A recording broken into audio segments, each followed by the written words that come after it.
during your childbirth experience. Please note the use of any photographic, voice, and/or video recording devices are not permitted during the webinar. You agree not to reproduce, modify, use, publish, copy, or distribute any content of this webinar class. This webinar is not intended to be used for diagnosis or treatment or as a substitute for consulting your healthcare provider. Always seek the advice of your healthcare provider with any questions you may have regarding a medical condition or health concern. Although we strive to include all types of families, the words woman, mother, man, father appear in our webinar. We also alternate between he, she, they when referring to a baby. We do not use these terms to be disrespectful to individuals identifying with other labels. These webinars are presented in partnership with Markham Prenatal, a division of Inception Life Bank. Thank you.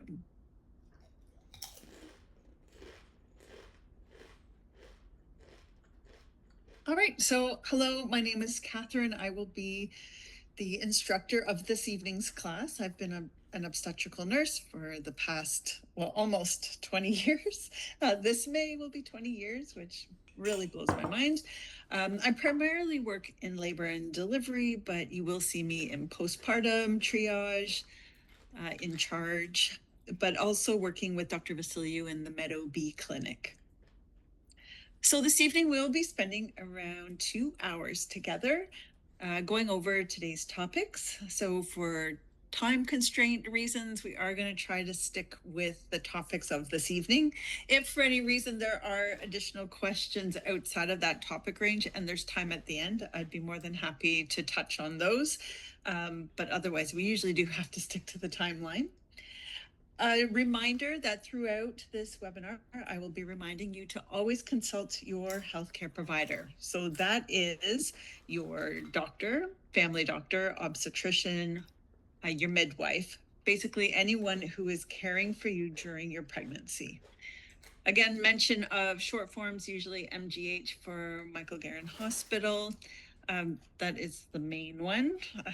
But if anything comes up where short forms have slipped, definitely put that question into the chat, please. So we're just going to do a quick review on storing cord blood and cord tissue. So I'm just going to talk briefly about this as new parents, that this is one of the options and how you would get started if you choose to bank your baby's stem cells. There's two options. So remember, whatever you decide, definitely look into it, do your own research, see if it's a match for you. But the options we have at this point in time is that you can store for your own family, or you can do nothing, which is the medical waste. If you decide to store in Family Bank, then the sample belongs to your family and is there if you need a source of stem cells. At any point, if you would like additional information on stem cells or the pricing, I would encourage you to visit Inception and Cells for Life website for their podcasts, information sessions, pricing calculators, if that is what you're interested in. And then how would you get started? So if this is something you've done your research on and you decide this is right for your family, to get started, you can enroll online to organize getting a kit and completing the paperwork. The nice part about that is that the kit's set up specifically for you. So then you will receive your kit in the mail, store it with your hospital bag so it does not get forgotten. And then when you arrive at the hospital, just let the nurse know in triage, and then as you come to the floor, just let them know that this is part of your plan, that you would like either the cord blood or the cord tissue and blood collected. The cord blood will be collected by the physician or the midwife at delivery. And once it has been collected and labeled and everything's done, the nurse will let you know, or the midwife, that it's all ready to go, and you just call for the pickup. The number is provided on the box within 2 hours of the baby's delivery, and they will let you know when they will be coming around to pick it up. Once the sample has been received, they will let you know with a confirmation receipt and process the sample. And that is it. Okay, so on to today's topic. So before we get started, just a reminder about how to ask questions. Again, we're going to use that chat feature. So if you have any questions, put them into the chat. Remember to add your email and or cell number so that if for any reason I don't get to all the questions, Markham Prenatal will reach out to you to make sure your questions get answered. If after today a question comes up, remember you can reach out to Markham Prenatal and they are more than willing to answer any questions. They are Monday to Friday, so remember that, but you can send an email to info@markhamprenatal.com and they will get back to you. Handouts, PowerPoint slides unfortunately are not available. But if you go on to the Markham Prenatal website, which is www.markhamprenatal.com, on their home page at the top right-hand corner, you will see a resource button. If you click there, you can view the available handouts. Excellent. So today's topics, we've got safe sleep and awareness of SIDS, how to tell if your baby is sick and when to call the healthcare provider. And we have breastfeeding, also known as chest feeding. Okay, so starting with rooming in. So rooming in, helps with bonding and breastfeeding. Hold your baby skin to skin frequently, and partners are also able to do this too, to get involved with skin to skin. Studies show that you and your baby will get more sleep when rooming in together.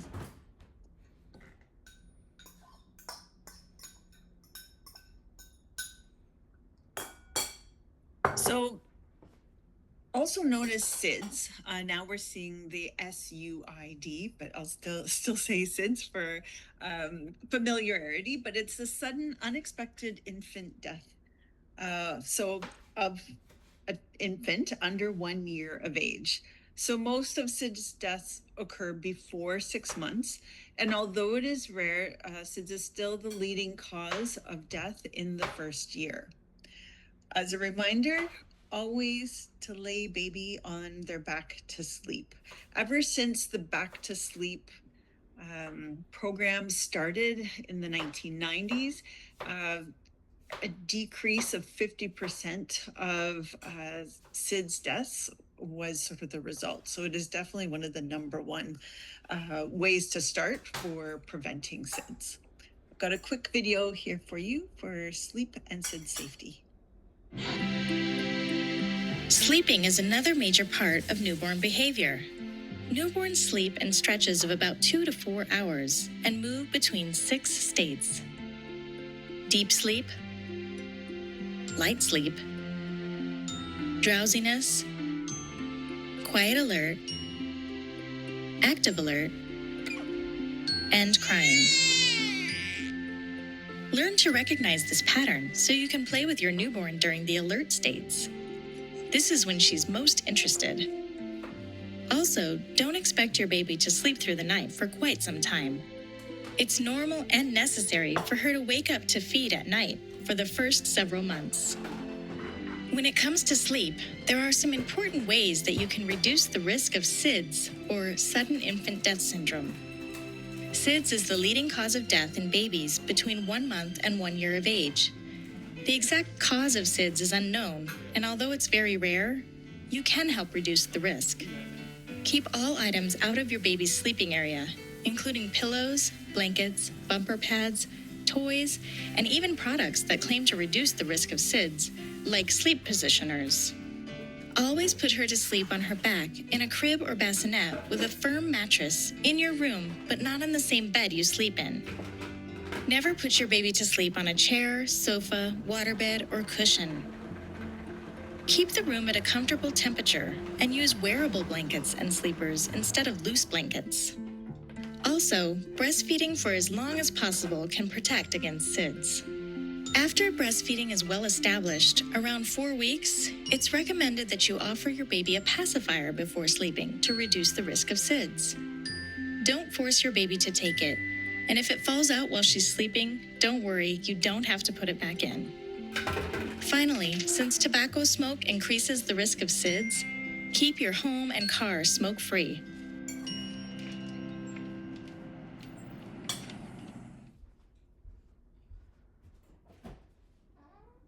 Okay, so reducing the risk of SIDS. So safe sleep environment is number one. So always put baby to sleep on their back. Use a safe mattress and crib that meets the Canadian safety regulations. So that means a nice firm mattress, no water beds, things like that.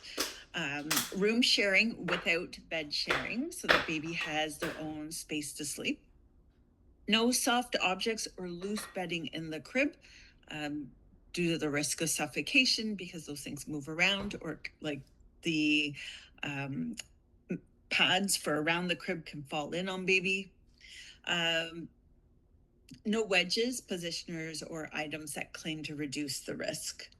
The other thing is to remember not to overheat baby. So it is important that that baby is dressed appropriately for the temperature of your home. Keeping a smoke-free environment is also important. So no smoking. Keep your baby away from cigarette smoke, and avoid areas where people have smoked. Remembering that secondhand smoke is, oops, that jumped.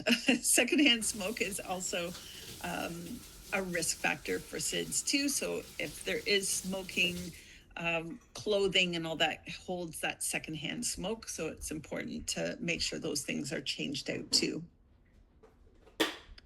Breastfeeding, as it said in the video, can help reduce SIDS and protects your baby.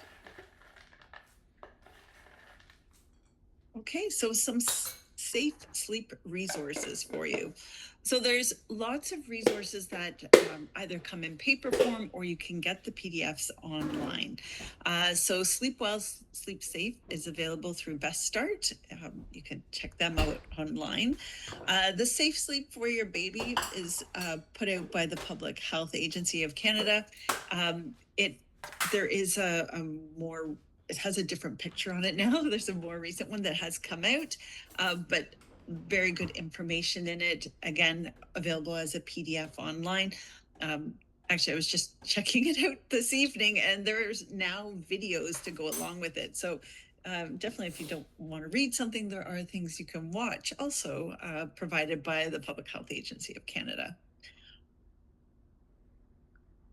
Caring for Kids, information for parents from Canada's pediatricians is a great resource that you can reach out to look at. They discuss all different types of topics, from anything from swaddling to breastfeeding, anything you need to know, I think even car seats and things like that. Recalls and safety alerts. Now, this is a great resource from the Government of Canada, but it's good for every aspect of your life. But in this case, for infants, if you're looking up crib recalls, things like that. This evening, I did a quick search and I put in crib, and we have something from November 27th of 2025. But Health Canada warns that Angel Bliss Baby Bassinet Bedside Crib, previously available on Amazon.ca, may pose risk of entrapment and suffocation. So if there are things you're looking at, you can always run it through just to see what is going on there. I just checked out something earlier just about infants search criteria, and there was, let me see, there was a Gerber, this is more recent. So this was January 27th of this year. So a Gerber brand arrowroot cookie biscuits recalled due to possible presence of pieces of soft plastic and paper. So that was a full recall. Some things have alerts just so that people are aware there might be issues, or that something has been used to interchange what used to be regular practice. So definitely great, but there's anything from car recalls, food for everyone, any furniture issues. So definitely good for life in general to keep on top of those things. So again, recalls and safety alerts through the Government of Canada. So remember, when you are doing your research about items you're going to buy and things, make sure you're using credible and Canadian sources that are current, just to make sure you're keeping up with the standards for safety and the regulations for children's safety, especially. So car seat safety, now this is always one of the big purchases, but always one of the biggest puzzles when you are getting to this point. So just to remember that you need to see this maple leaf on it, and it just means that the car seat is approved by Transport Canada, again, part of the Government of Canada's website. So make sure you have your car seat installed and know how to use it before you bring baby home, because it is your responsibility to have it ready to go before you leave the hospital. The nurse will ask to see baby buckled in, and we'll make sure baby's in tight enough and that the straps and everything are done up correctly. Just make sure as you're figuring out this puzzle to make sure that the straps are set for an infant, because some of them start them off up high like a toddler. So, or if you've got a car seat from a family member, their child has grown out of it, most likely the straps will be set higher for the bigger child that has now outgrown it. So just be aware that it's one of the, again, puzzling parts of car seats. There is, if you're looking and really unsure about car seats, Sick Kids Hospital does have resources available where you can make an appointment. So if you go to the Sick Kids website, if you want to try that now, it's a little bit hard to find.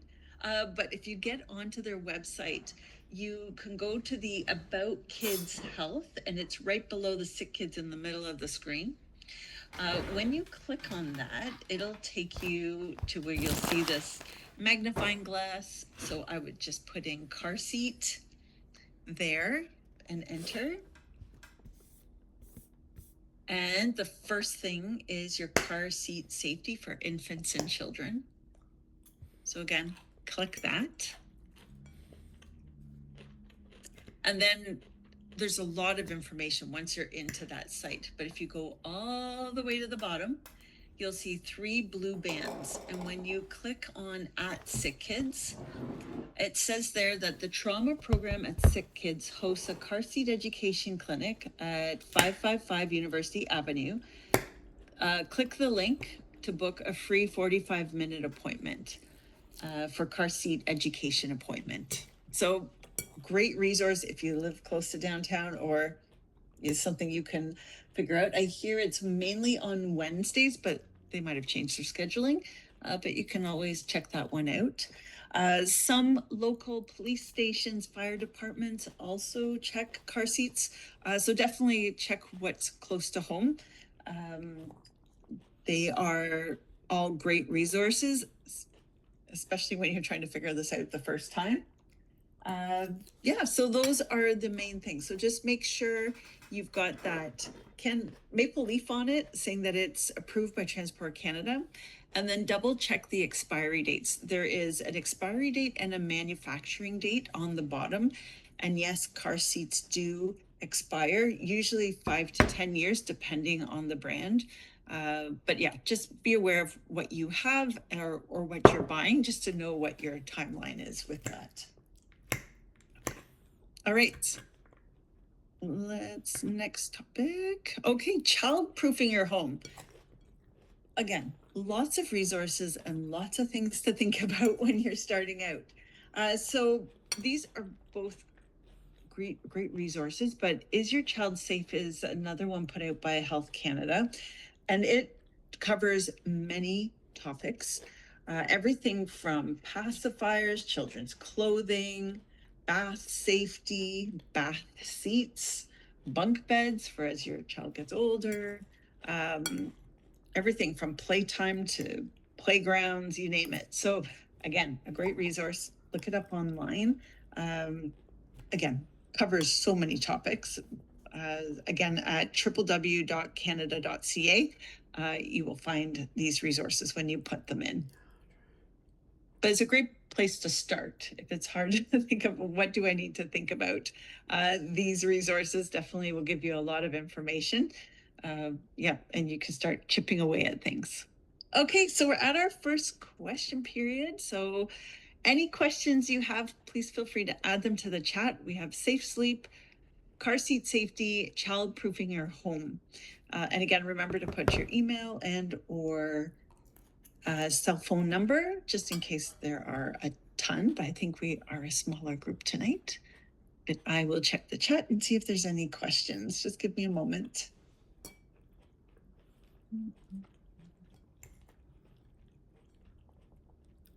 Okay, so first question, what is the ideal temperature to keep the sleeping room at? And a lot of the literature is saying anywhere from 20 to 21 degrees for comfort level. Obviously, everyone keeps their homes a little bit different temperature, but if you find you keep your home warmer, then just make sure that baby is not overheating, because you don't want to bundle up baby and then find that that baby's too warm, because baby being too warm is also can put baby at risk for SIDS. Question, what are the best options for bath seat or tub seats? Okay, so that again would be completely up to you. I would recommend you do your research, because there are so many options. For baths alone, you can get your bare basics bath. Some people prefer just to use the kitchen sink in the first early days. Or the other extreme, you've got the full baby spas. So again, it's sort of what fits you, you know, what you're comfortable with, how much space you have to keep these things, because some of them are fairly large. And some of them are only for very specific moments in time, because obviously babies grow quite a bit. So some of the baby spa ones are meant for a specific age, and then they sort of grow out of them. So definitely there are things to look at that way. So yes, I would recommend looking over. But another great resource for that is if you have friends or other family members who have had kids, ask them what they liked, or what they used, if that was, you know, if they wish they had done something different. So it's good to get people's feedback, people who have actually used things, to help you guide your purchases. Next question. Are sleep sacks considered safer than swaddle blankets? Okay, so both are great options.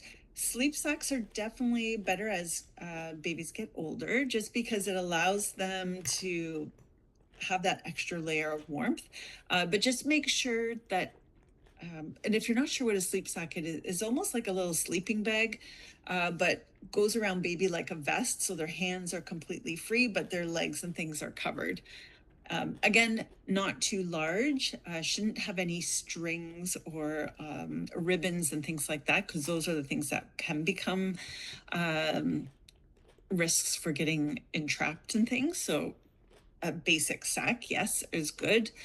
Swaddle blankets are great. A lot of people like them, generally because some babies, when nothing else works, swaddling them is great. The thing with swaddle blankets, though, they do recommend, you know, for naps, and, you know, at times they're sleeping where you're around, so you can keep an eye on them, just because they are bundled up fairly tight, that if they did move onto their front, that they can't, again, move themselves. So it is important for nighttime sleep that they aren't in a swaddle blanket. The other thing, by the time baby's old enough to roll, or they're starting to move on to their sides and things, they shouldn't be using swaddle blankets anymore. Just again, because if their arms and things are tied in, they can end up rolled onto their face and it might be harder for them to get back onto their backs. Okay, so so those are both good. Swaddle blankets are definitely for sort of a age stage and different level of supervision. Okay. Question here. How can I tell if a baby is too warm or too cold? Generally, if a baby is cold, they're going to cry. They don't like it. And one way you can figure that out is if you put them next to your skin because they've been crying and they settle down fairly fast. Could be that they just wanted to be close to someone, but also if their skin might look a little mottled, where it's sort of like they get little lines through, and their hands will feel cool and stuff like that too. So that's one way. If a baby is too warm, again, sometimes they get very irritable and cranky because they're not comfortable. But if they're laying there and you just feel around the back of their necks, if they feel really warm at the back of their neck, most likely their body temperature is quite high. So then you can remove a layer of clothing if you find they're being too fussy. When we say about overheating babies, culturally, some like to keep babies very bundled and very warm. So just making sure that nothing like heat pads are used in the crib to make sure baby stays warm. Because again, that's sort of an uncontrolled heat. That heat can overheat baby enough that they feel so warm and cozy that, they get a little bit, I would say, forgetful about their breathing. So when they get too warm, they tend to just get into a deeper sleep, more shallow breathing. So that's one of the reasons you have to be careful about overheating.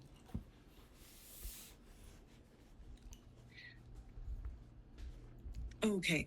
Question is, someone's unclear about rooming in.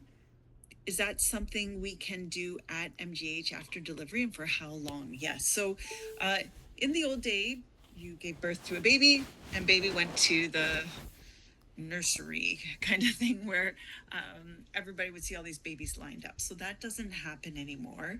Babies stay with you in your room. So they will have a crib. They will well, a crib. It's like a cot on wheels, and it has drawers underneath, so you can throw things in it. But then you can roll baby right up next to your bed, so that baby is there with you, within arm's reach. But baby has their own sleeping surface, which is important for their safety too.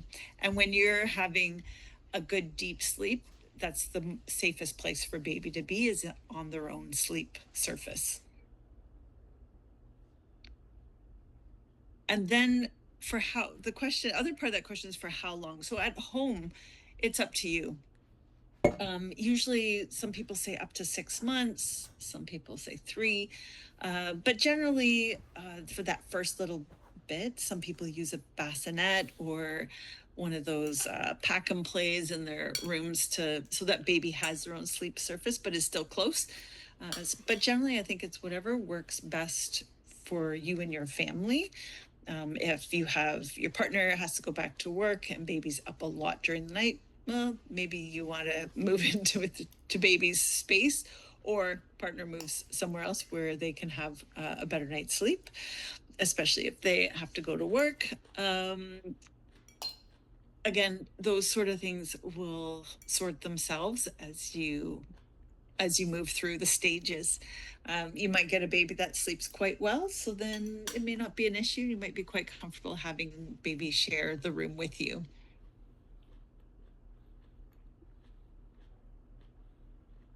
Yeah, so clarification, asking if I said baby should not be swaddled at nighttime.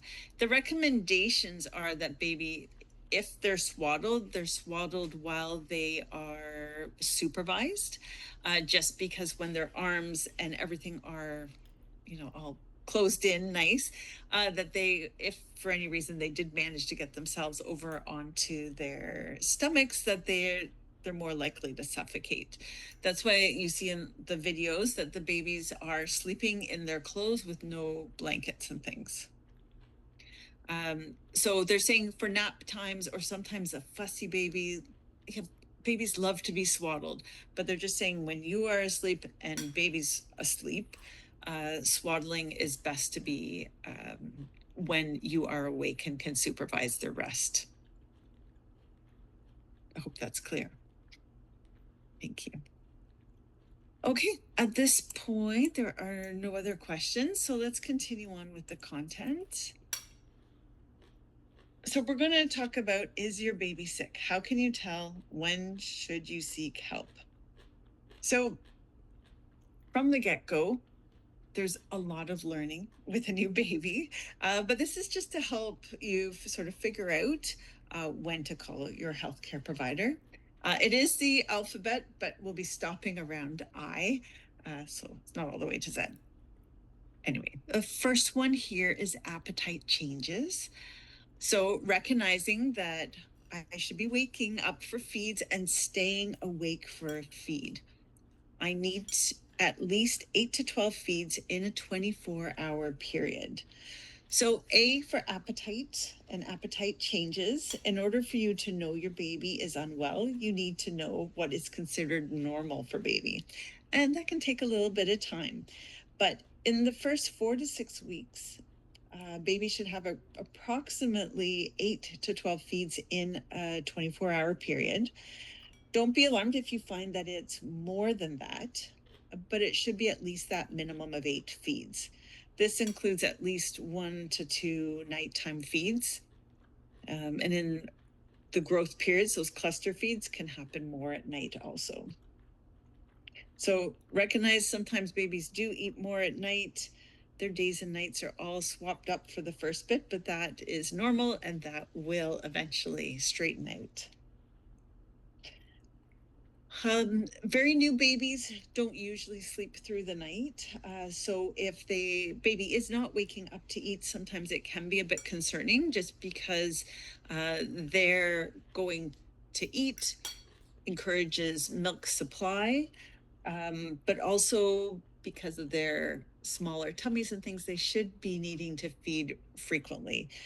So most babies will wake up to feed, but on occasion you might need to wake up your baby to encourage them to feed until the breastfeeding is fully established, that your milks come in and baby's feeding really well and gaining weight is the most important part. So remember, baby should be feeding every 2 to 3 hours and staying awake for those feeds. If at any time you're concerned about baby's feeding, then definitely call your healthcare provider. And you can also make use of the breastfeeding clinic at Michael Garron Hospital. So changes in appetite can be subtle, and you will know your baby better than anyone else. So trust your intuition. And a lot of it comes down to intuition and sort of gut feelings too. Sometimes you can just feel something's not quite right. It's okay to trust your gut and, talk to your healthcare provider. So B is for behavior changes. Please don't ignore me if I'm behaving differently. So if your baby is behaving differently, I don't want you to ignore it. It could be an indication that your baby is not well. It's not that different from you and I when we are unwell. Sometimes we are a little bit more lethargic, we can be irritable, and baby can do the same thing.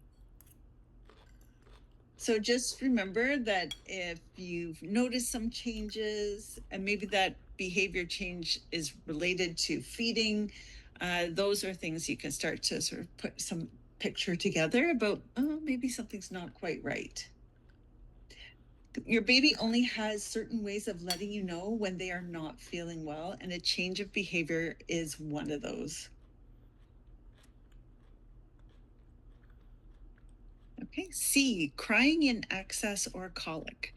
So babies cry to communicate everything, right? So as you get to know your baby, these cries will start to sound different, which at this point might sound, a little bit crazy, but yes, eventually those cries mean something.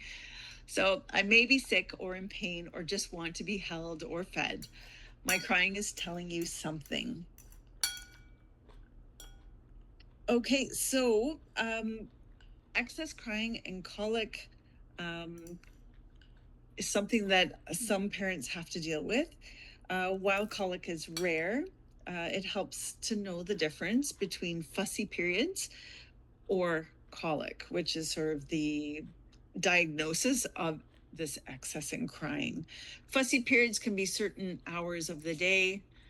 I remember with mine, it was like between like 6 and 8 in the evening where they got super fussy. We'd call it the witching hour, hours, because yeah, it was sort of clockwork that these things can happen.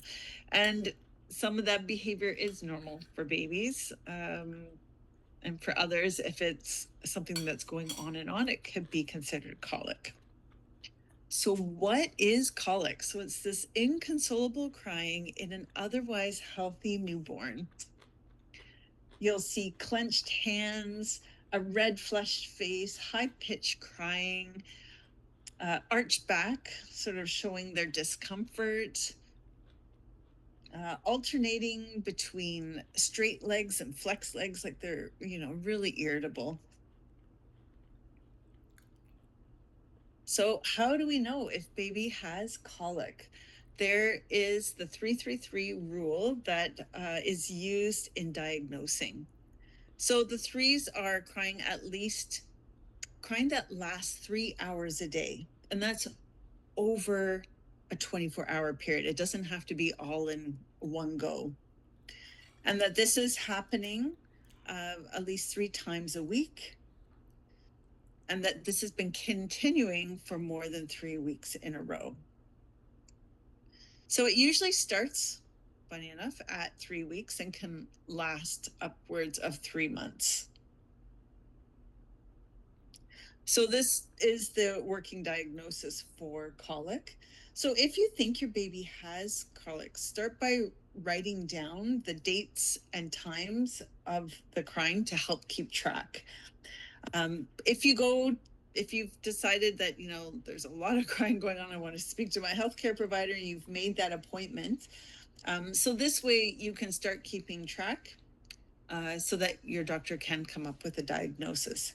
If you've waited a week or two and haven't kept track, and then you see your doctor, they're probably going to ask you to keep a record again for another 3 weeks, to see what's going on, to see if baby actually falls into the classification of having colic.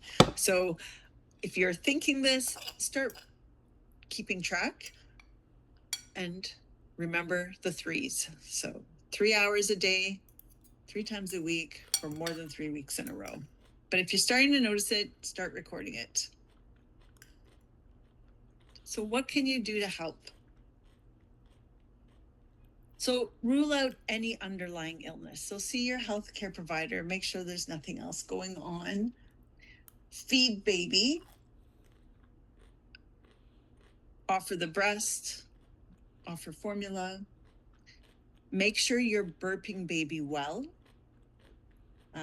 Sometimes after a feed, if baby's laid down too fast, they get a lot of regurgitation, which can, like heartburn.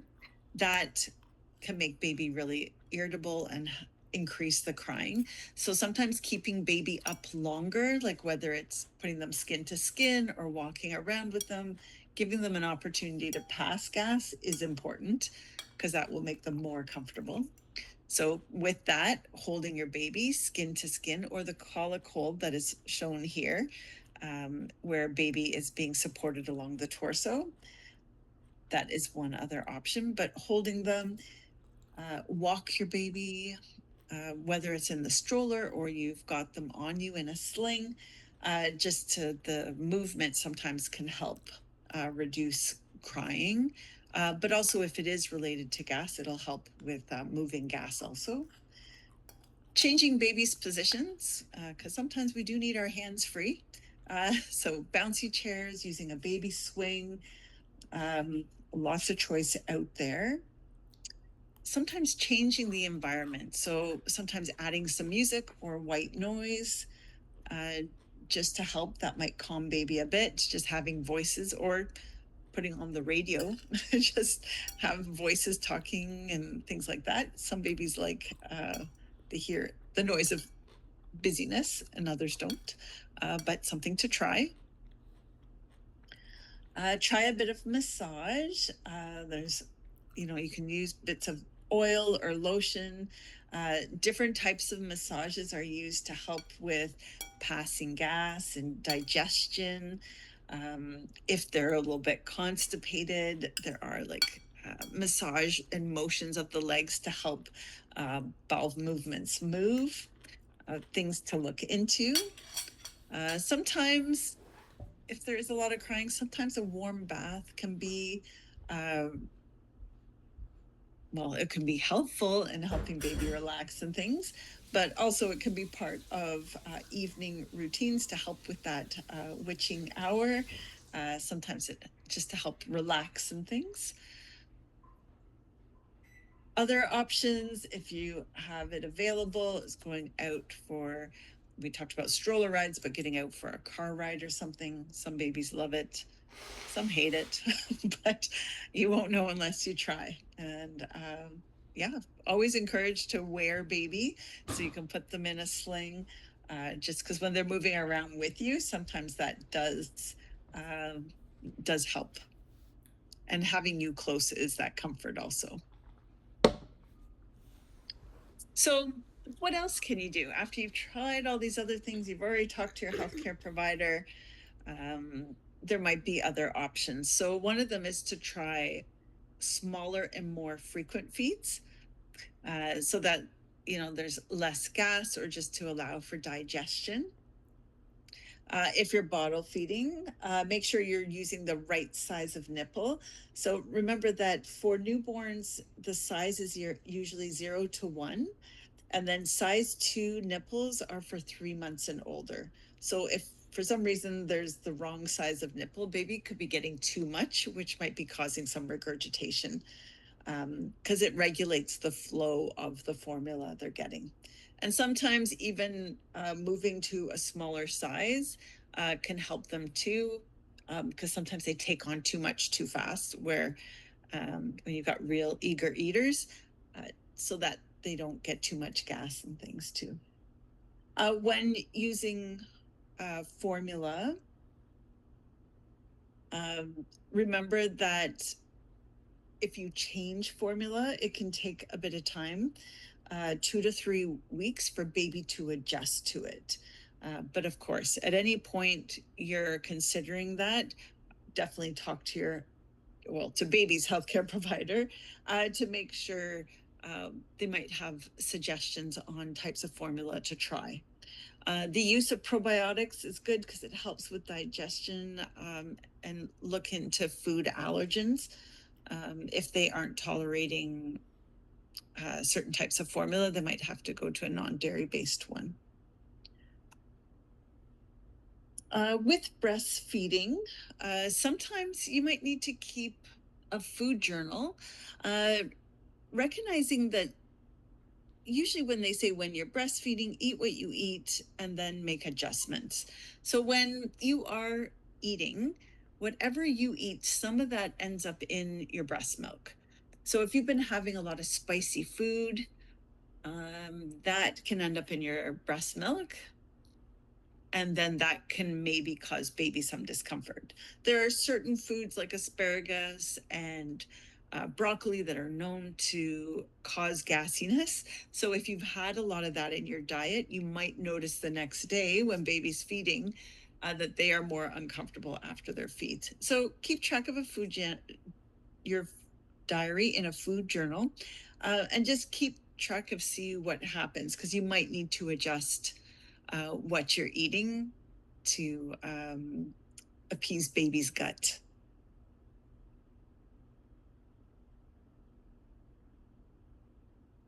All right, so we're at our next question period, talking about appetite changes, behavior changes, and colic. I'll see if there's any questions in the chat. Just give me a moment.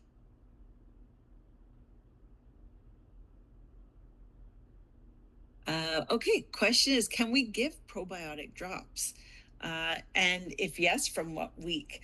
So yes, you can use probiotic drops for infants, but when to start, I am not 100% sure. So I would talk to your healthcare provider, or once you've delivered, if you're under the doctor's care, speak to the pediatrician because they will come and do babies head to toe and go over everything with you. The if you're being delivered by the midwife, then talk to your midwife team about when to start, or even options of what brands to get. They will talk to you about that. Uh, Next question is, any important signs to look out for that baby is not eating enough? So that is the perfect question to lead us into the next topic. Actually, we're going to talk about dehydration.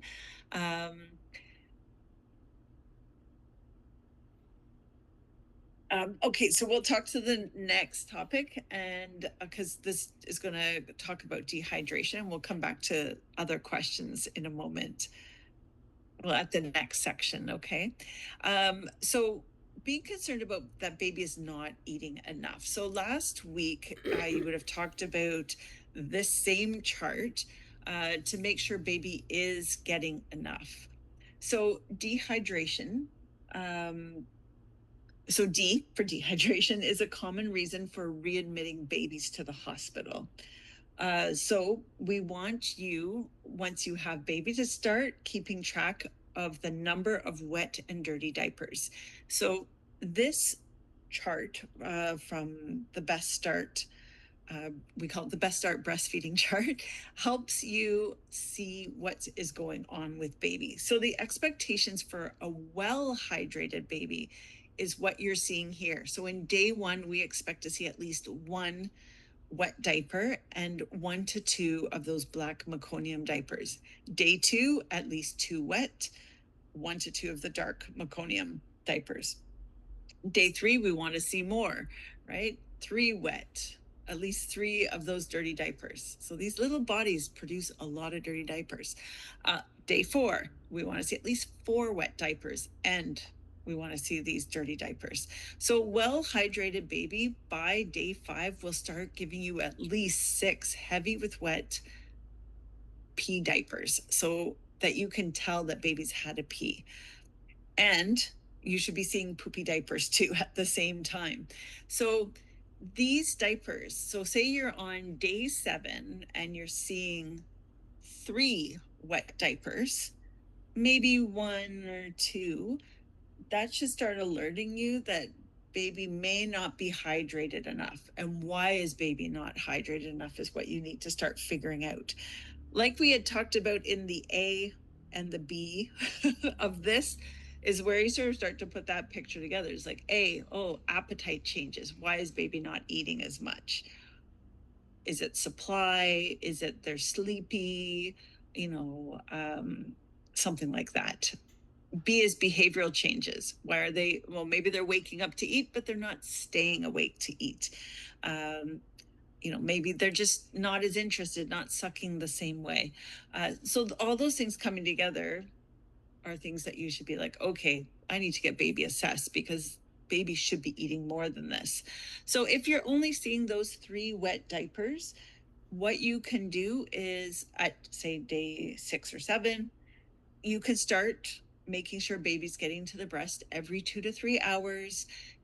Make sure the breast is, you're massaging well, and make sure baby's getting a good latch, eating well, and then you try to keep them awake for the feed and encourage them to keep eating.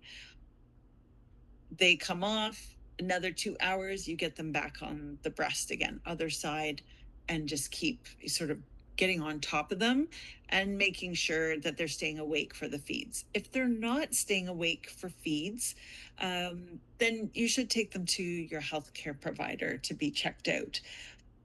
Generally, what happens if they're not eating enough uh, and they're getting dehydrated, they can start to get jaundice. And when jaundice builds up in their system, it tends to make them more tired, uh, and they put less effort into feeding. So when that starts to happen again, it just sort of starts cycling where again they're not eating or drinking enough, don't have the energy to, the jaundice level keeps increasing. So an intervention needs to happen. And if they're not willing to eat, then they would need to be checked out, and possibly, depending on their jaundice levels, might need to be admitted to the pediatric floor. Okay. Um, so those are some of the things we're keeping track of. So again, this is an amazing resource to let you know what's going on, recognizing baby size of their tummy. Uh, baby needs to feed at least 8 times, right? 8 to 12 times. So they're feeding very regularly, but your milk won't come in until about day to 2 to 3, sometimes a little bit longer, depending on what's been going on with you. Everyone's a bit different. So sometimes their needs um, might not be met right away, like completely. So they might be feeding more regularly, being a little bit more demanding. So, but once the milk comes in, then there's a whole different volume and a whole different type of milk to fill them, but also keep them full, because it will be a lot fattier than colostrum is. So it's more sustaining for them. When we're looking at baby's weight in this chart, remember that baby will lose weight before they leave the hospital, but then they should be making steady gains and regaining their birth weight by about day 10 to 14 after their delivery. Okay. Okay, so as I was saying, dehydration can lead to jaundice. So it's that yellowy color of the skin and of the white part of the eyes. It can make that look very yellow. So jaundice is the excess bilirubin in the blood, and causes baby to become more tired, lethargic. So the treatment for this is phototherapy, where they're in like a little incubator. They've got the black light on them to help break down that bilirubin. You can hydrate them more, and it sort of flushes out of their system.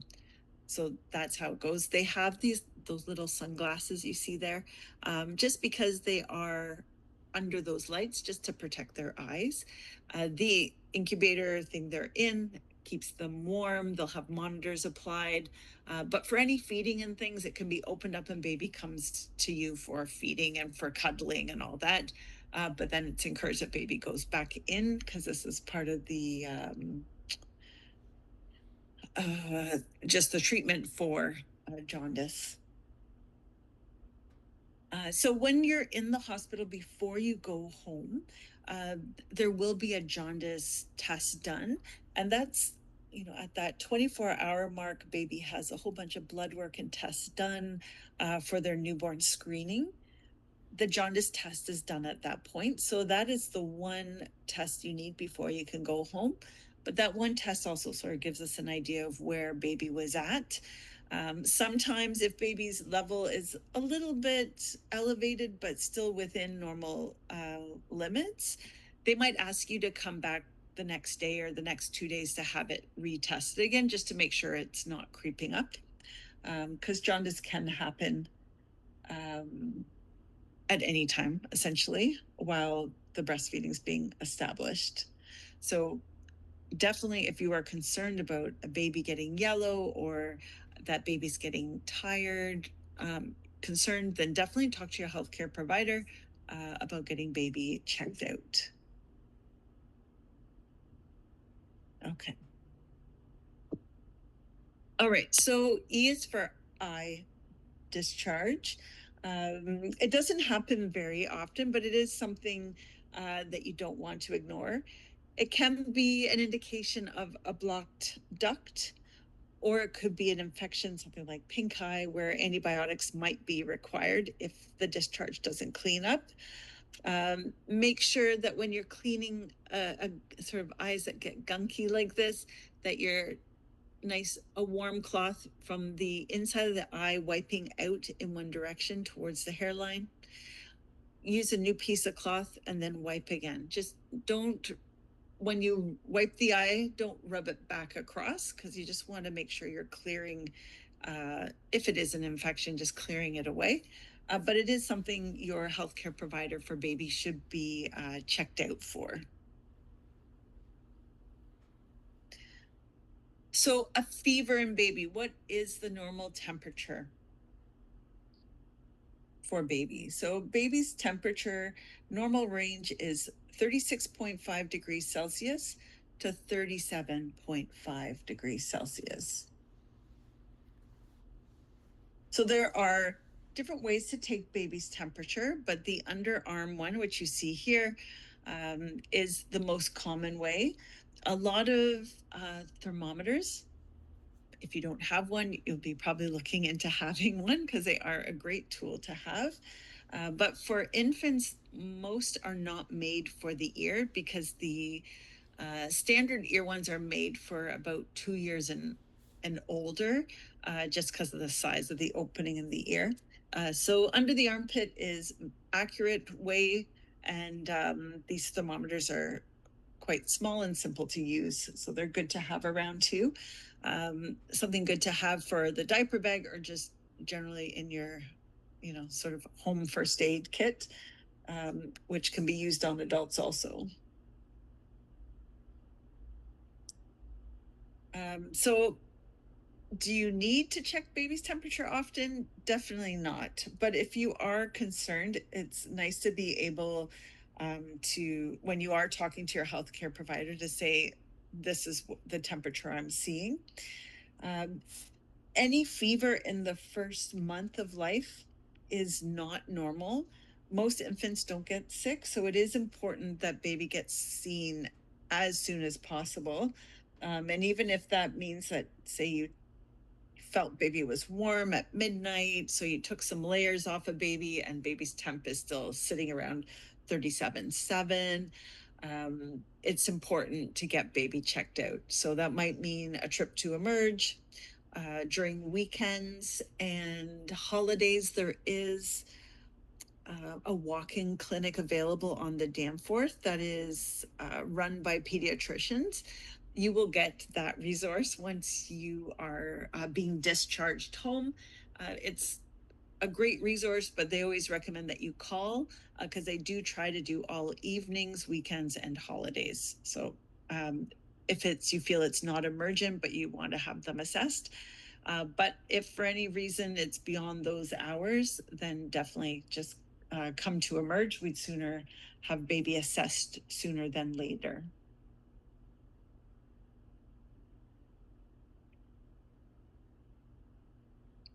So G is for gastric changes.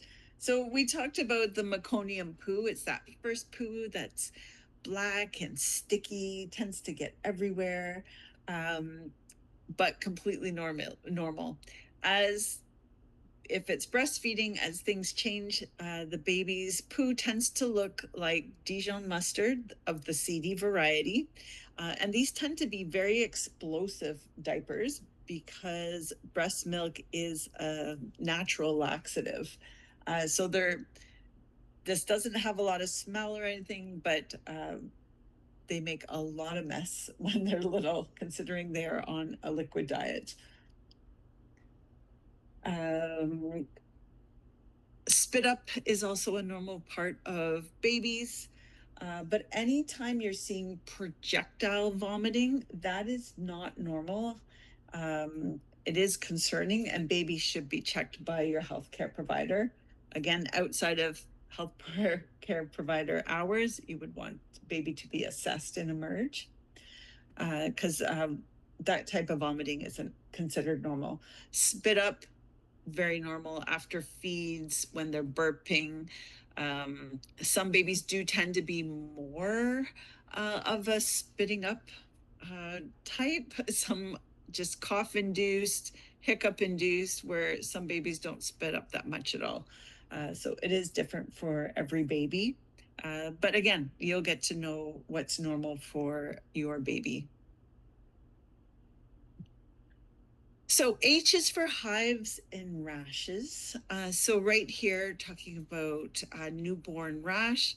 Uh, Newborn rash comes up uh, within the first couple days after delivery. It is a completely normal rash. It doesn't bother or hurt baby. It just, looks a little bit worrisome. It usually starts about the second day of life with tiny little red spots, but sometimes the red spots can get larger and sort of cluster together, like you can see in the second photo here. Some babies get it, some babies don't, but it is known to be part of their adjustment between the fetal circulation and then becoming separated from their birthing parent for the newborn circulation. So remember, nothing you need to do about it. It doesn't require any special lotions or treatment. It generally goes away on its own. But if you're at home, baby is 3 weeks old and a rash sort of comes up, definitely use your phone to take pictures of the rash. Because sometimes by the time you get to your doctor's appointment to get this checked out, it's already disappeared. Where if you've got the photos, they can try to help you to figure out what it is. If it's something else you need to look out for, then you've got a record of it. Because sometimes some of these rashes come and go pretty fast. Okay, so after H comes I. So if in doubt, get it checked out. So again, referring to your intuition, that if you feel something isn't quite right, to reach out for help, look things up, speak to your healthcare provider for baby. So remember, there's Sick Kids with the About Kids Health.ca. There's the hospital, of course. There's Telehealth Ontario, which I believe is 811, that you can use for other resources. The Sick Kids About Kids Health is a great resource from Sick Kids, but it's all evidence-based information. So everything's based from research, which is very helpful because there's always changes. So things you can look at, and it's kept up to date, current and Canadian. So it's great. All right, so we're going to review our A to I's. So remember, we talked about appetite changes, behavior changes. We've got the crying in excess or colic, dehydration, eye discharge, fever, hives or rash, and then, of course, gastric concern. Sorry, I missed that one. And then, if in doubt, get it checked out. Okay, we'll come back to the question period. So again, remember, if you have any questions, add it with email and or cell number, and I will get back to you. I'll go back to our questions because there was one I didn't answer when we had the one regarding eating. So I hope that all helped with if baby is not getting enough and what you look for. So that chart for the best start breastfeeding chart is great for helping figure out dehydration and things. So the resource is there at beststart.org. Okay.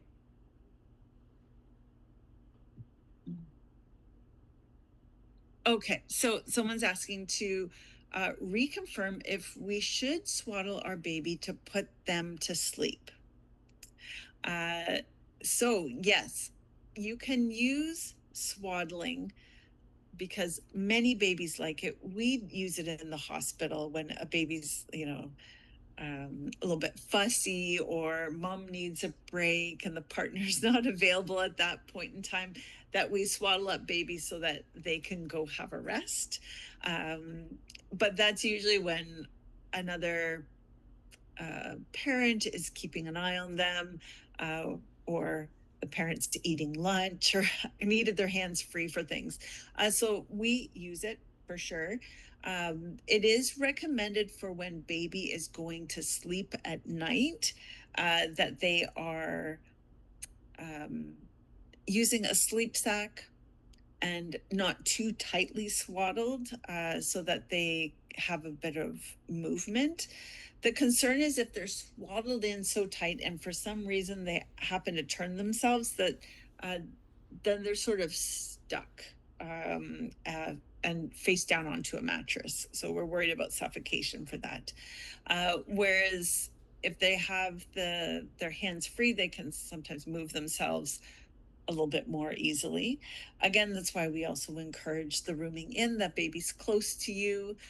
Babies do tend to be noisy sleepers. They make lots of noises and constantly shuffling around. So it is important, but they do recommend that by the time baby is rolling or starting to roll onto their side, making those bigger movements, that swaddling should not be used anymore at that point in time.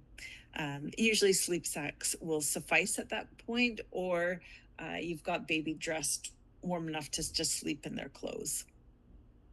Again, remember those resources for safe sleep. You can look up those online too, and Babies Back to Sleep. Again, great resources. And with that one, there are videos online now too, so it is quite nice. Different types of information. Okay, so question is, so when I'm talking, when I mentioned to get the baby checked by the healthcare provider, question is that the family doctor or pediatrician? And that will depend on who you have. If you have a pediatrician, then yes, you will talk to the pediatrician regarding baby. If baby is under your family doctor, then definitely that would be available too as the healthcare provider. If baby's pediatrician is not available, but your family doctor is, most family doctors are more than happy to help or check things out, whatever needs to be done. But on the off chance that these are off hours, then we would recommend you coming to the hospital if there's any major concern or you feel something's really not right. We'd sooner you get it checked sooner than later.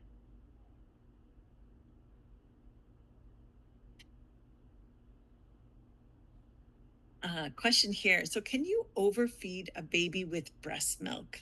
And how much should you feed per feeding? And how does that change as baby grows? Okay. So, it's hard to overfeed a baby with breast milk because they have to be actively feeding. So, usually, if they've had enough, because they have to be actively sucking to get it out. So if they stop actively sucking, they're not going to get very much. So it is difficult to overfeed them. Whereas, say, with formula in a bottle, sometimes their lips quiver on the nipple and it can just flow out. So they don't really have to make much effort. That's why overfeeding tends to happen more often with formula fed babies, just because it can come fast and hard and they don't have to work very hard for it. So that's when they can be overfed, which makes them like spit up more, makes them a bit more gassy in those circumstances if they're overfeeding. So generally with breastfed babies, it's a little bit different because you're not measuring out what goes in. How you can tell once your milk is in, that baby has fed well, is that your breast that felt very full and firm should feel very soft, and almost like it's empty compared to the other breast. So that's one way how you can tell that baby's getting a good amount, because the breast will feel different. And then if baby's still hungry, you offer the other breast. And that's sort of how it goes. But also, what goes into baby will come out. So that's why I was saying keep track of those wet diapers and the poopy diapers too. Newborn diapers have a little yellow stripe over the front.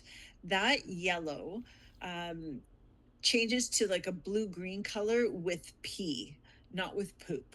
So if you have a really full diaper of pee and poo and you can't tell, is there pee or is that all poo in there? Just looking at that line will help you figure out if there's pee there. Once baby moves out of the newborn size of diapers, unfortunately, that line does not exist anymore. So at that point, they're assuming baby's bigger, the pee should be bigger. Yeah, and the diaper will feel like it's wet. So that's, again, another indication of how well hydrated baby is and how well they're eating. So with that, you will see the weight gain. So with the feeds, it's hard to tell when you're breastfeeding how much, but after you go home and you've left the hospital, you will see baby's healthcare provider in 2 to 3 days. They will do another weight then just to check, because the hospital would have done a discharge weight to make sure weight loss is within the normal parameters. And then your healthcare provider will do baby's weights. So the weight will be continually monitored with your frequent visits in the first month or so. So they will keep track of how baby grows. And if supplementation is required. When you look at the chart, let me see, I could go, pretty sure it says on the dehydration chart. Here, let me just sorry, bear with me for a second. I'll go back to it just to show. Where is it? Okay.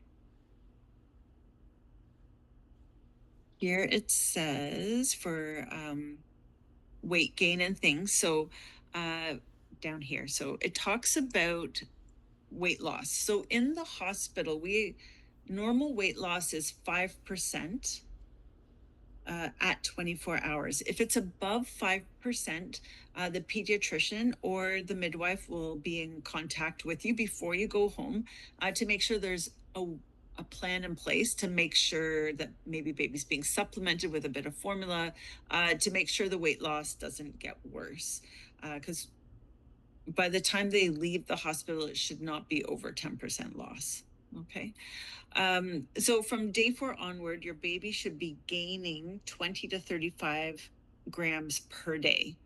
Okay. So that's when you go into your healthcare provider to have baby, checked on, but they do the weight checks.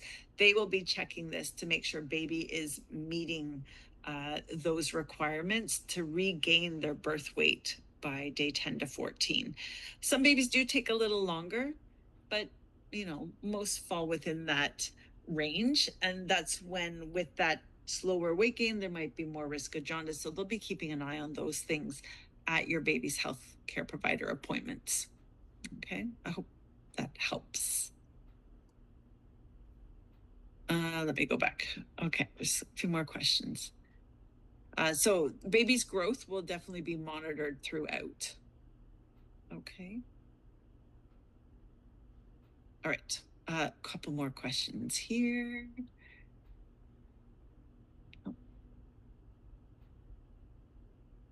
Okay, so the overfeed. Okay.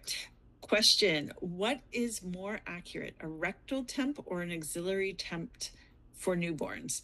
So if we in the hospital are we use underarm primarily, but if for any reason we're getting a temperature on baby that seems very cold or isn't changing much and we are concerned, we will use a rectal thermometer, but it's separate. It's a different type of thermometer than the ones we use underarm. So technically, rectal is considered more accurate, but generally with poop and diapers and stuff, the underarm is much kinder to baby, but also a little less messy for everyone else. So underarm is 100% the best at this point in time for baby. Okay. So question is, do you go back to the hospital 48 hours later to check baby? I thought I read somewhere about seeing the doctor 48 hours after birth. Yes, you are correct. So when you are discharged from the postpartum unit at Michael Garron, they will ask you to make sure you have baby checked within 2 to 3 days after delivery. So say you get discharged home on a Saturday, they would want baby to be seen Monday or Tuesday. So if it's a Saturday, you've called your healthcare provider, say it's your family doctor, but they're not in on the weekend. It just allows for that time that you can contact them. So then they would make space for you that day because they would know that you're getting close to delivery and things. So they will be expecting your call, and they'll make sure they get baby in to be weighed, but it may not be the Monday, it might be the Tuesday. If for any reason you deliver on Friday and you do have concerns about getting to your healthcare provider on a Monday or by Monday, they will give you the that walk-in clinic I was talking about that's on the Danforth. They will give you that information, and they will also give you information for the breastfeeding clinic. If you need a baby to be checked for feeding concerns, because they also have the ability to get baby weighed. And then while you're in hospital, if baby did need to see the pediatrician, they could have that done there too. There is also the family and newborn clinic, which is run by our midwives. So there's another option there too. If you needed to see someone, you can self-refer yourself. Sorry, that sounds bad, but you can self-refer. You just go onto the Michael Garron website, and you can check it under baby. It's for short form, it's called the FAN clinic. So it's family and newborn, sort of its acronym there. But that's also another option that you can have baby checked out at that point in time. Or if you have any concerns about your own health after having baby, if you have any concerns, you can speak to the family and newborn clinic also. Okay. But yes, and then from that appointment that you've seen your healthcare provider, they from there they will set up the next appointments to keep on top of weights and things. Okay, perfect. Okay, let's continue on with our content. Let's see where we are, because that was the end of questions at this point in time. Oh yeah, formula feeding. So feeding your baby safely and when they are hungry and stopping when they are full is important. There's a free PDF available on Markham Prenatal Resource page, or again at Resources Best Start. So infant formula and what you need to know. So breastfeeding, we're going to talk a bit about this. Breastfeeding is fully encouraged. If it's something you want to try and you're a little apprehensive about, we are more than happy to help you get started. And you can decide if that works best for you. So breastfeeding advantages, it definitely fulfills nutritional requirements for baby. It is easily digested, increases immunity against respiratory and gastric infections. It's economical, causes a lower incidence in SIDS. Lactation aids with the involution of the uterus, so helping your uterus get back to pre-pregnancy state, and it enhances maternal newborn bonding.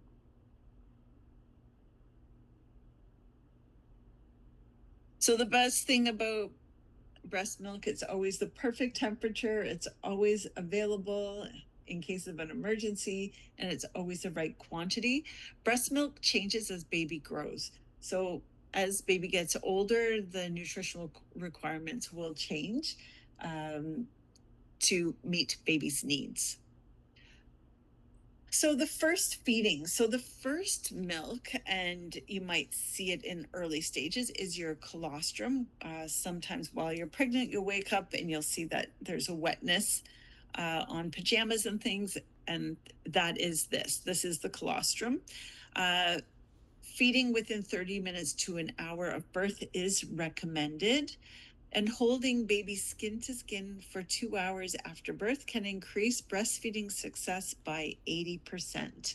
So colostrum in the beginning can just look a little bit wet when it is manually expressed, but it is that thick and it's a yellowy color. Also, we call it liquid gold because it has everything baby needs in those first days to keep them healthy and fed. Here is a video on first feeding. The best time to start breastfeeding is within the first hour of birth. Most newborns are alert and ready to feed or nuzzle at your breast right after birth. Later on, they go into a deeper state of sleep and are often too tired to latch on. So unless your baby needs immediate medical attention, make breastfeeding a priority, even before calling all of your family and friends. Many of the basic newborn procedures, like weighing and measuring, can wait as well. Hold your baby skin to skin to get breastfeeding off to the best start. During pregnancy, your body starts making colostrum, which is a thick, golden-colored milk that's easy to digest. Colostrum is packed full of antibodies that protect your baby from getting sick. Colostrum gradually changes into mature breast milk within a week. Make sure the nurses know that you're planning to breastfeed. It's recommended that breastfed babies do not receive any formula, sugar water, bottles, or pacifiers during their hospital stay. I'd had her for hours, and they were like, we'd really like to weigh her. But for the first 2 hours, she just stayed with me, and she nursed great. But it was just comfortable. It was sort of natural. I wasn't worried about anything. I was just being. Okay, so when to feed? So newborns need to feed at least 8 times in 24 hours. So that's the minimum amount. In the first couple of weeks, most babies are more fretful, fussy, and cluster feed, which means they feed more frequently at night, and this is normal. Babies may feed more in the evening and then sleep a few hours. It does get better. This means you'll be nursing every 2 to 3 hours or more because breastfeeding is on demand. So watch for your baby's newborn hunger signals for when they are ready to feed. Did you know that the more you breastfeed, the more milk you'll make? So that's why in those first hours, we're saying, yes, wake up baby to feed them. Because we want them to be hydrated. We want them to keep eating because we know that they're taking in a small amount into their tiny tummies. So what fills fast, empties fast. But the more they go to your breast, they are going to let your body know that it needs to make milk because there is a demand out there. So your breasts will provide a supply if given the opportunity. And so if that's what you want to do, the nurses will help get you started. So hunger signs and cues. So little videos here. So sucking motion where they're like, just sort of moving their mouths, or the rooting reflex where they're sucking. When they are ready to eat, they tend to be a little more awake and active, so moving around. What you want to do, though, is you want to catch them before they start getting really angry and crying. So another one, babies turning their head towards the breast, like looking to feed because they know where they're supposed to find it. Hands to mouth, starting to like suck on their fist or their fingers. Those are all cues that they are getting ready to feed, because that crying is a very late sign of hunger. So when you've got a crying baby, you need to get them close to you. You need to settle them down before you can get them ready to latch. Whereas if you catch them here, they will be alert, ready to eat, but there won't be any trying to settle them to eat needing to happen. They'll be active feeders, and it makes the process a little bit easier for all involved.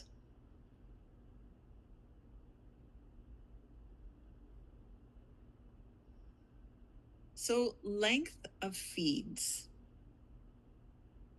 Okay, so when you're feeding baby, you're going to start on one side. So let's say the right side, just for simplicity of this. So say you're feeding on the right side until baby is no longer suckling or swallowing, and it can be anywhere from 10 to 30 minutes. You can move baby skin to skin, burp them, and then offer them the left side. So making sure you're offering both sides at each feed until the breastfeeding is established, meaning that your milk has come in and baby's eating well. So alternate the side you start on for the next feed. So start on the left this time, since we started with the right to begin with. And then during the newborn period, most sessions can take 20 to 45 minutes for feeds to take. So if baby is latching well and actively eating, where you're seeing jaw movement that moves the ear, that's a great sign that baby is eating well.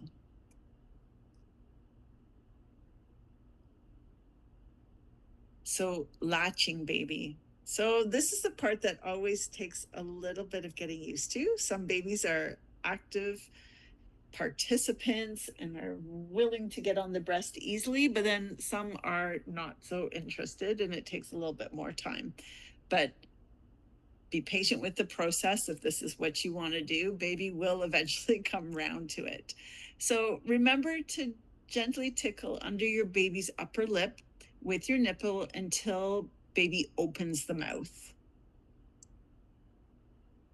When baby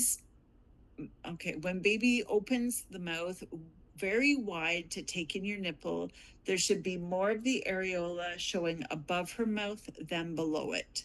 So when they make that nice big mouth, you want to quickly pull baby in nice and close, chin first, as she begins sucking.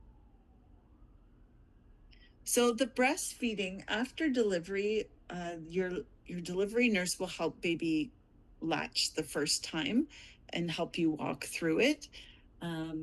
So baby, within a half hour to an hour after delivery, when you're feeling ready for it, will help you get started with breastfeeding, so that baby gets that first feed underway, if you're choosing to breastfeed, of course. Okay. The most important part of breastfeeding is knowing that your baby has a deep, effective latch. An effective latch allows your baby to get more milk and you to be more comfortable.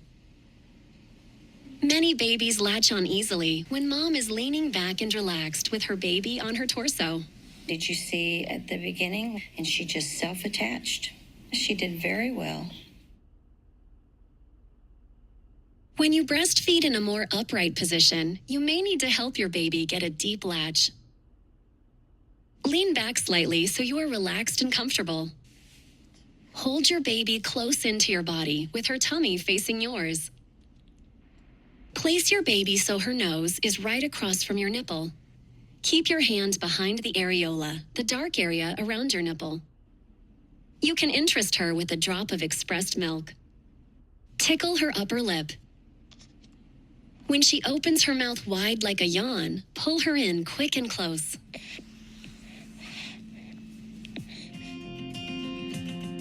When you breastfeed, look for signs of an effective latch. Your baby's mouth is open wide, her lips are flared outward, and her chin is pressed into the breast.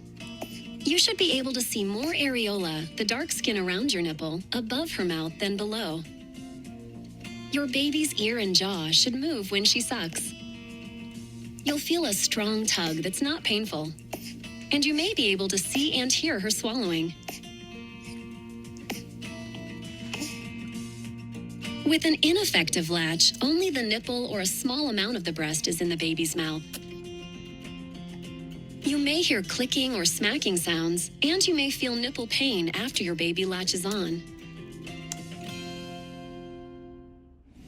And then when she opens up her mouth wide, then you can just bring her in nice and quick.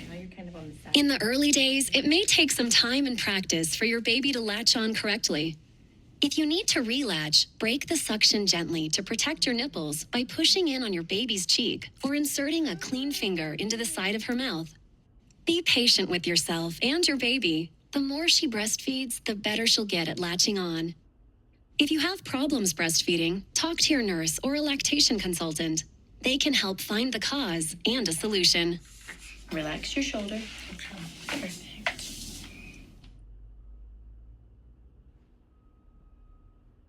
Okay, so positions for feeding.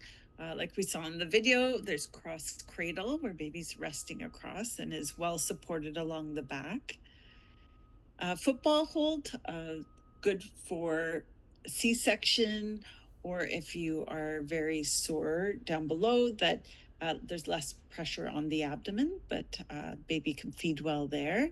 Side lying works well also for C-sections, but for anyone, if it's early morning feeds or middle of the night feeds, this is great to be able to do. Laid back feeding tends to work best for older babies, especially when they're laying flat against you, or for experienced feeders. This requires to be a little bit more comfortable with breastfeeding. And then there's the cradle hold, which is where the baby's resting on the lower arm. Works well with a little bit older baby because they may not require as much neck and head support, but they can get themselves on. Okay, so this is a video we have from Global Health Media. There's great tips for once baby arrives, and topics that we can look at here. The video is about 10 minutes, so we'll get on with this and briefly discuss after.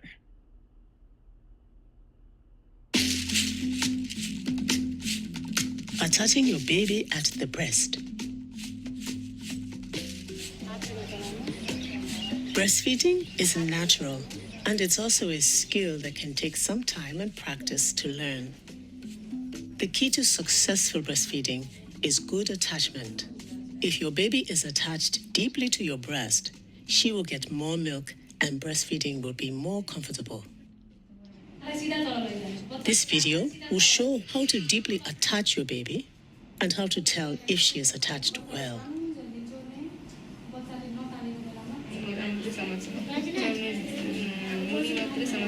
There is a common misunderstanding that babies get milk by simply sucking on the nipple like a straw. If your baby is only attached to your nipple, she will get very little milk. But when she takes more of your breast in her mouth, your milk will come more easily.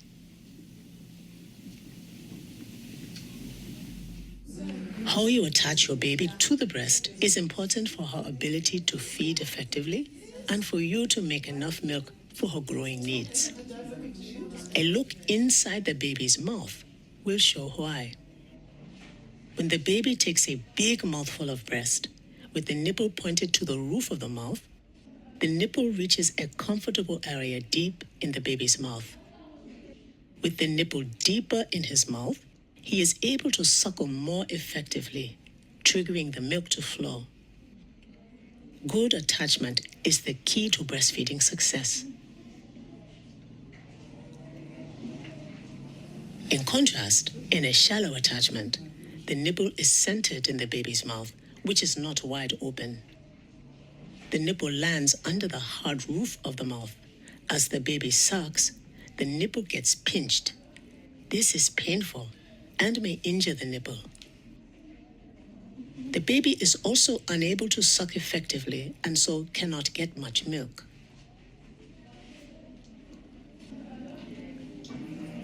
What steps can you take to help your baby attach deeply? First, breastfeed in the first hours after birth. Healthy babies have instinctual feeding behaviors that help them find the breast and attach.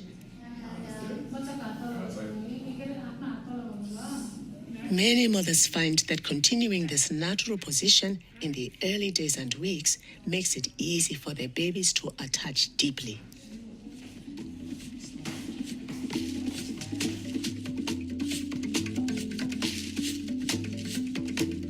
Next, start with a calm baby.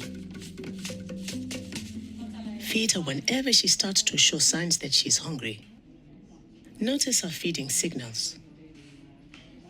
Moving her lips, bringing her hand to her mouth, and turning her head from side to side.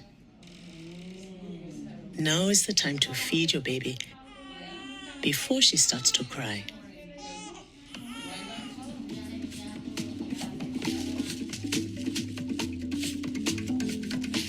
Then, hold your baby in a way that makes her feel secure and helps her feed most easily.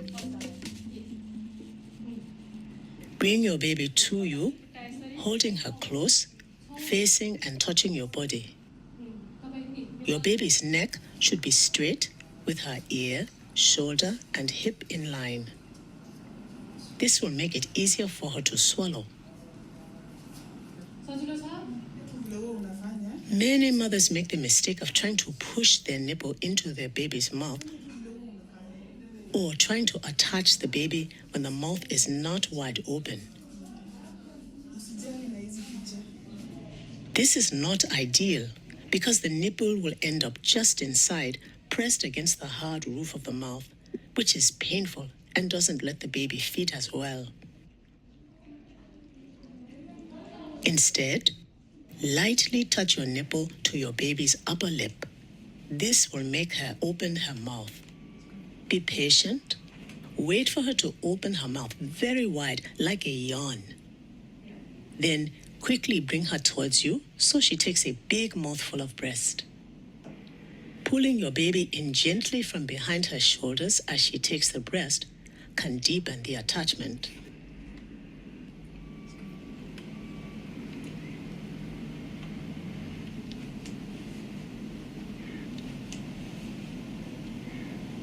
In the second example, the baby's nose is opposite the nipple. He opens very wide. His lower lip stays at the base of the areola, and the nipple is aimed at the top of his mouth. The baby leads with his chin. The mother's hand behind her baby's shoulders moves him straight onto the breast. He attaches deeply and drinks well. Here are a few other points. If you hold your breast, be sure your fingers are away from your nipple so your baby has room to attach deeply. Here, the mother's fingers are too close to the nipple. They'll be in the way of the baby taking a large mouthful of breast. Like many mothers, you may worry that your baby cannot breathe easily while feeding. Pulling her in closer will move her nose away from your breast.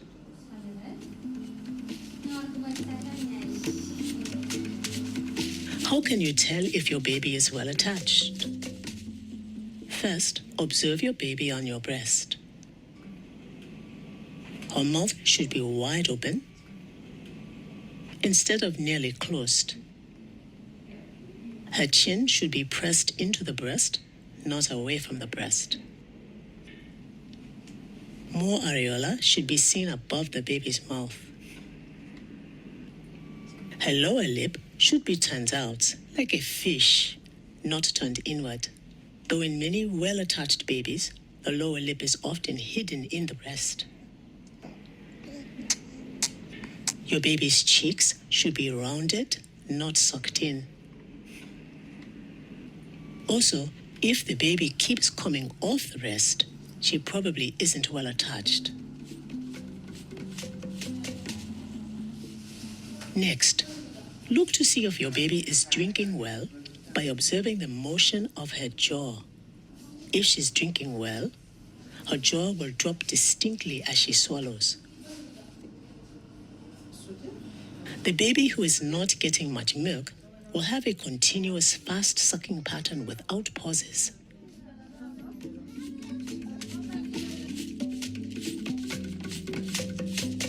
And last, breastfeeding should be comfortable, except for temporary tenderness in the first few days. You should not feel pinching, pulling, or rubbing on your nipple.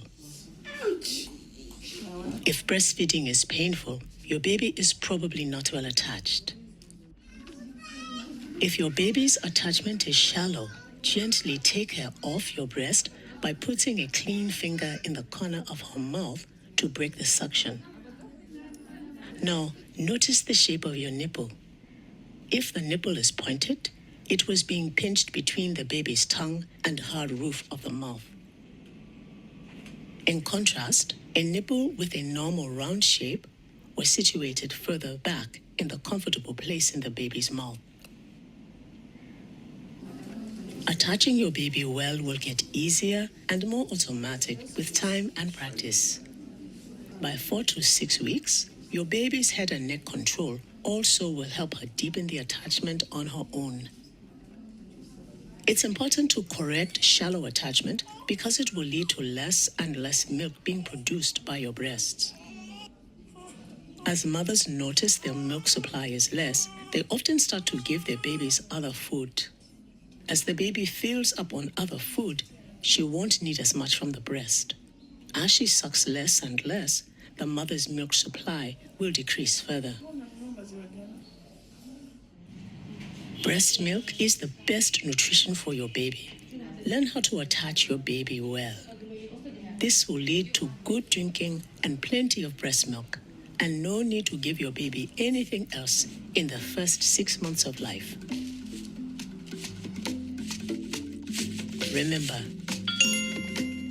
breastfeeding should be comfortable. Your baby feeds from your breast, not from your nipple. If your baby is well attached, she will make more milk come.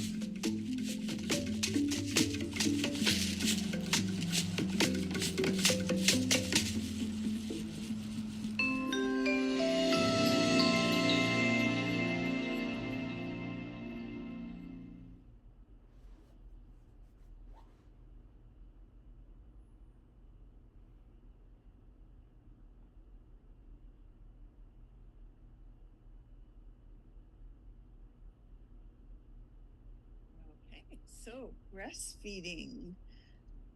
So the number one reason why people stop breastfeeding is due to pain.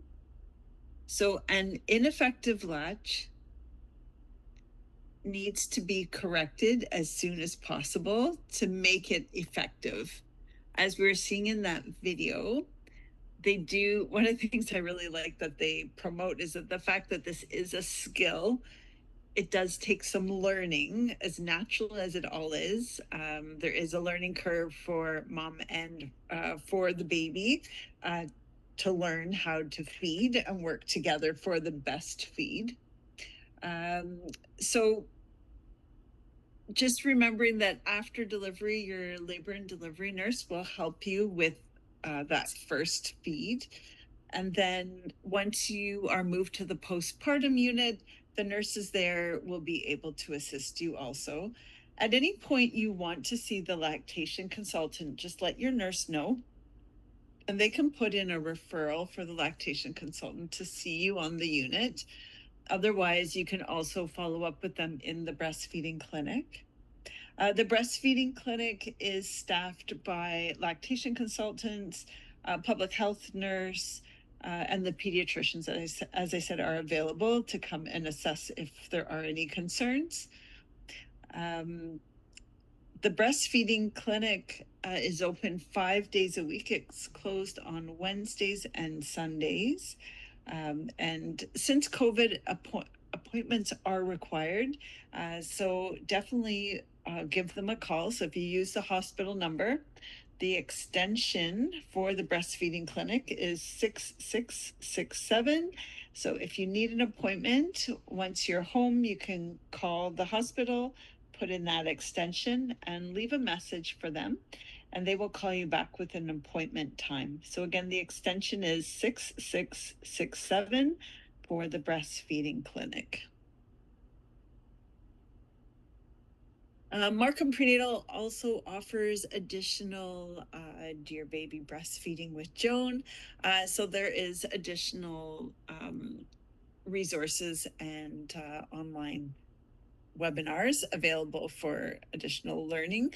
It's about a 2-hour course on breastfeeding, and you can register at www.tummytalks.ca or at www.markhamprenatal.com if you're interested in more breastfeeding information. Okay, so again, these are our resources here at the beststart.org. So these are for breastfeeding guidelines, information for you, which is a good resource to have.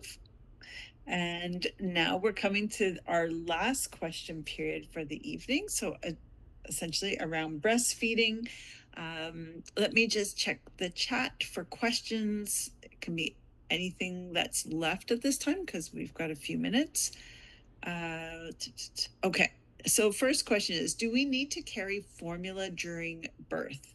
And no, there is formula available at the hospital if you are choosing to bottle feed, or if you feel supplementation is required, we have formula at on the unit for you to use. Question is, do you feed baby every time they cry? So you might, but definitely I would check some other things out first. Make sure that their diaper is clean.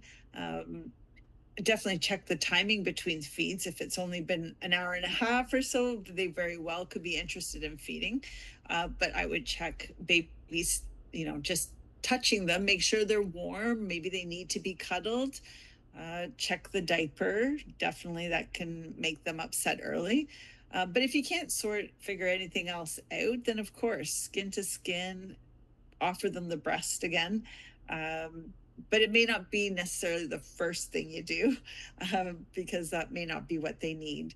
If they are hungry and they have a dirty diaper, though, it's better to have cleaned it first instead of baby falls asleep at the breast. And then you're like, oh man, I got to change this diaper. And that wakes them all up again. So definitely check that diaper before you get started with the feed. And and then snuggle them in for that. And hopefully by the end of it, they are ready to rest. Okay, so question is, will we have help breastfeeding for the first time from a nurse or lactation consultant? And yes, your labor and delivery nurses will help with that first breastfeed, whether it's a C-section delivery or a vaginal delivery. Yes, somebody will help with that first feed. And then there will be support when you are handed over to postpartum. The difference between labor and delivery and postpartum is labor and delivery is 1-to-1. So you have, for the most part, on occasion, it's 2-to-1, but most often your nurse is just with you. But there are some cases where we overlap a bit, but for the most part, when you are handed over to the postpartum team, your nurse will have a number of moms and babies. So it is a little bit different, but they are more than willing to come and help you and assist with breastfeeding and things you need. But they might be tied up. They may not be able to get there at the drop of a dime, just because of they could be doing baby blood work for someone else who's getting ready to go home, or doing other things, other care, or helping someone else with breastfeeding at that point in time. So just recognize that they are a little bit more, they are definitely shared among patients.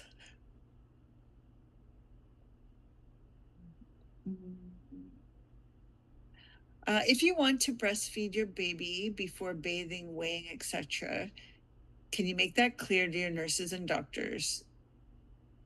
Yes, of course. So even with blood work, if you want to be breastfeeding your baby for comfort reasons, because obviously any blood work from the foot or even sugar checks and stuff, they are uncomfortable for babies. So sometimes breastfeeding and thing is done. If you want baby fed before they're weighed, that's 100% fine. bathing baby, we don't bathe baby at the hospital anymore. But generally, if you are going to feed baby, it's best to do it after, just because sometimes they don't love bathing. And if they've just had a good feed and you go to bathe them and they get angry and they're crying and screaming, they're more likely to throw up at that point and not, spit up, I should say. Spit up. So just, yeah, I would save that one for after bathing, because once they're all warm and all dried up and, in their PJs, then you can breastfeed them again, and hopefully they'll go to sleep for you. But for weighing and things, yes, baby can be at the breast first, depending how your delivery is. That can definitely be discussed with your nurse and whomever is delivering baby.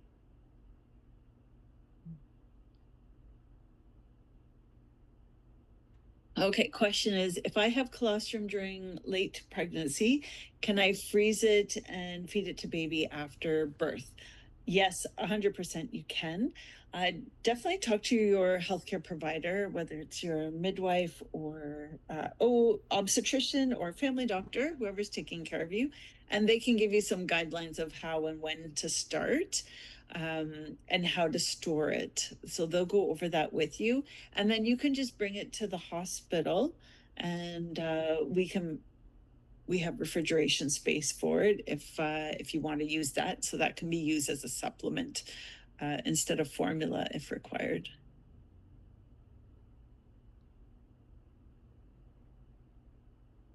So question is, does the hospital charge you for needing to use formula if your breasts do not produce milk when you deliver? Whether or not you produce milk, the hospital will not charge you for formula. So if you choose to formula feed, we will provide it. If you choose to combination feed, again, we will support the breastfeeding and provide you with formula.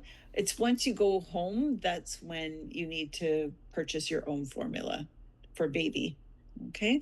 Just remember, if you're purchasing formula, that you're purchasing newborn formula, not 3-month-old formula, because it's usually pre-mixed so that there's no mixing or mistakes in mixing formula for that young stage. Okay. Yeah, ready feeds. So that's usually what's used for infants.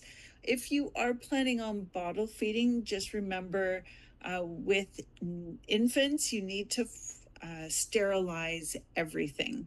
So that means every time you use a bottle, it needs to be cleaned, but then it needs to be sterilized. So make sure, if that's in your plan, that you've got a sterilizer available for when you get home. In the hospital, we have sterile non-reusable bottles, so they go into recycling after, but we decant, pour the formula into smaller bottles to give to you at the bedside. Okay, and great. All right, so right now that is the end of our questions here. So let me go ahead to that. So if there are no other questions, well, thank you so much for joining us. This is the end of postpartum number 2 webinar. Again, remember, if you have any questions, remember you can reach out to Markham Prenatal at, info@markhamprenatal.com. Again, thank you for joining us this evening. I hope you have found these webinars, all 4 of them, if you attended all 4. Hope you found them informative and interesting. Again, let us know if there's anything you need. If you have any feedback, definitely let Markham Prenatal know. We'd much appreciate that. So all the best on the rest of your pregnancy journey, and I will see you at Michael Garron when it's time. You guys take care. Have a great evening. And I don't see any other questions, so if you need to go, you're out 5 minutes early. Enjoy your evening.